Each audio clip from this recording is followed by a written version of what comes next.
Welcome back, hunters. Today, I'm walking you through everything that changed this season that matters for two missions at once.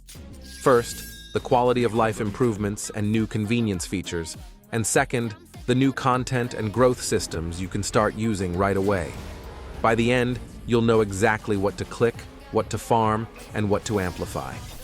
Let's start with the formation and preset upgrades. If anything is missing in your formation, a weapon, artifacts, skills, blessing stones, or your core settings, the formation screen now flags the exact tab with a clear exclamation mark. No more hunting through menus to find what's off. In preset management, you can finally reorder presets and delete them directly while in edit mode, so cleaning up old layouts is quick and painless. Next is the brand new Hunters Association mission system. Think of it as a weekly board that tracks the things you already do across the game. Completing missions grants weekly points, and hitting point thresholds unlocks tiered rewards. The mission list can vary based on your level, and the whole board resets every Thursday. Make this your first stop each week. Do a few fast missions, bank your points early, and you won't leave rewards behind. Refinement also got a money saver. Refinement Tickets. There are tickets for skill runes, blessing stones, and gems in both permanent and limited time versions. On the refinement screens, you can toggle whether you spend tickets or essence stones. If you are re-rolling a lot, flipping that toggle will preserve your essence stones for the moments that really matter. Gems are much easier to manage now. Each slot shows the gem tier once it's tier 5 or higher, and tier 6 or above gets a visual highlight so you can spot upgrades at a glance. There's a shortcut to gem refinement directly from the item info, and when you upgrade, you can preview the option details of any gem you feed in before you commit. You'll also see a new gem icon on the Battlefield of Chaos screen and a handy counter that shows how many fragments you own per stage, which makes target farming much simpler. Instance. Dungeons and Encore missions had a few helpful adjustments. Difficulties 1 through 10 now include all 5 elements as weaknesses, which makes early and mid-game team building more flexible. Players at battle tier 30 or lower receive increased clear rewards. Difficulty 12 and above grant slightly more artifact fragments. And on your first visit, all difficulties except challenge unlock immediately, so you can jump to the bracket that matches your power. There is also a brand new Essence Stone exchange shop. Each reset, it offers a daily set of packages chosen at random from a fixed list, and you can purchase each one time per day using Essence Stones. When you buy, the exchange ticket is consumed immediately, and you receive the exact item. It's perfect for topping up bottlenecks without waiting on event rotations. While we're here, a quick story, quality of life roundup. The main story is organized into acts above the chapter layer. Completion indicators are clearer for normal, hard, and expert. And there is now a Claim All button that collects any unclaimed story clear and battle mission rewards in one tap. If you missed trophies, a trophy button jumps you straight to the stage you still need, and finished chapter trophies highlight when everything is done. Returning hunters also get more from their bonus time. In addition to the extra gold and experience from gates, you now receive one random tier 3 gem after clearing Battlefield of Chaos and a random 8-piece artifact set after instance or encore clears. The Hunter Pass was tuned as well. Deluxe tiers add active buff benefits like extra conquest counts. Several reward tiers were adjusted, and rewards now auto-claim when you level the pass. A few final convenience touches. Daily and weekly entry keys now accrue automatically, even if you don't log in, up to each mode's storage limit. The stat detail UI is cleaner. The instant craft pop-up shows how many required materials you already own. There is a higher tier owned notice for runes and stones in selection menus, and there is a new control option called Dodge Priority Use that can place a dash button at the center when evading.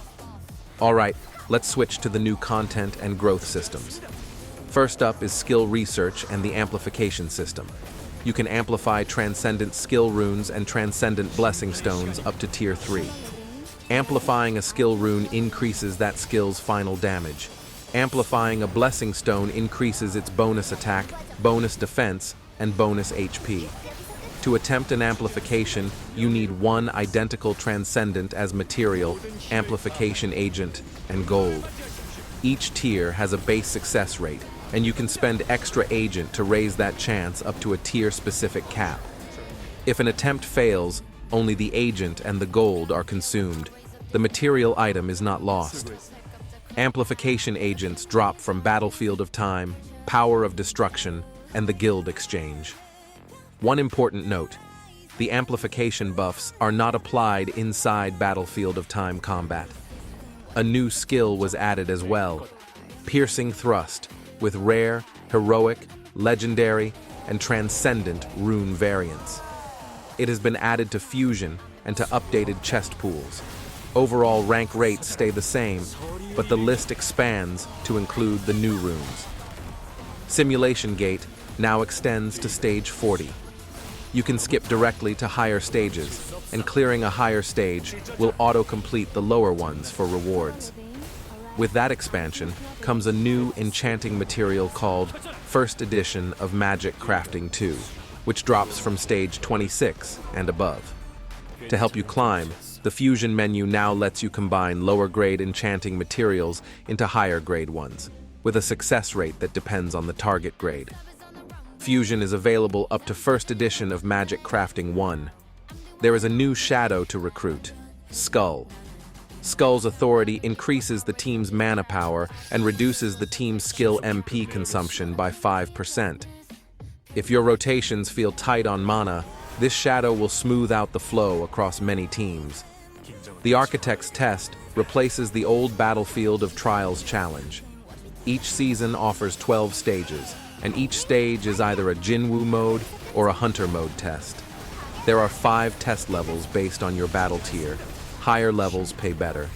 You can freely lower the level if a stage is too hard, but lowering it will forfeit any higher level clear and reward bonuses you already earned for the season, so set that choice intentionally.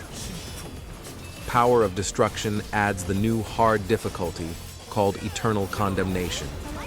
It unlocks after you reach a total of 35 billion points in normal on Burning Grudge. Hard mode applies new boss patterns and adds another restriction on top of the no duplicate hunters rule. You cannot deploy duplicate Sung Jinwoo weapons across your teams. Rankings now include a global world ranking that opens on August 14th with time-limited titles for top placements. Individual challenge rewards were also improved. You receive them immediately when you hit a milestone, instead of waiting until the period ends. Server ranking replaces the old group and overall split. In the Workshop of Brilliant Light, the Distorted Sanctuary's Proof of the Strong expands from 10 to 20 stages, and from stage 11 onward, new penalties are added. Expect a bump in difficulty and plan your loadouts accordingly. Here is a simple action plan to wrap up. First, fix any exclamation marks in your formations and clean up your presets. Second, open the Hunters Association mission board, knock out a few quick tasks, and secure weekly points early. Third, push Simulation Gate to stage 26 or higher to start earning the new enchanting material, and use Material Fusion to fill gaps. Fourth, amplify your best transcendent skill runes and blessing stones using Amplification Agent where the upgrade matters most. Fifth, visit the Essence Stone Exchange daily to trade stones for targeted resources when you hit bottlenecks. That covers both the improvements and the new content for this season. If this saved you time, drop a like and share it with your guild. Good luck in the Architect's Test, and I'll see you in the next run.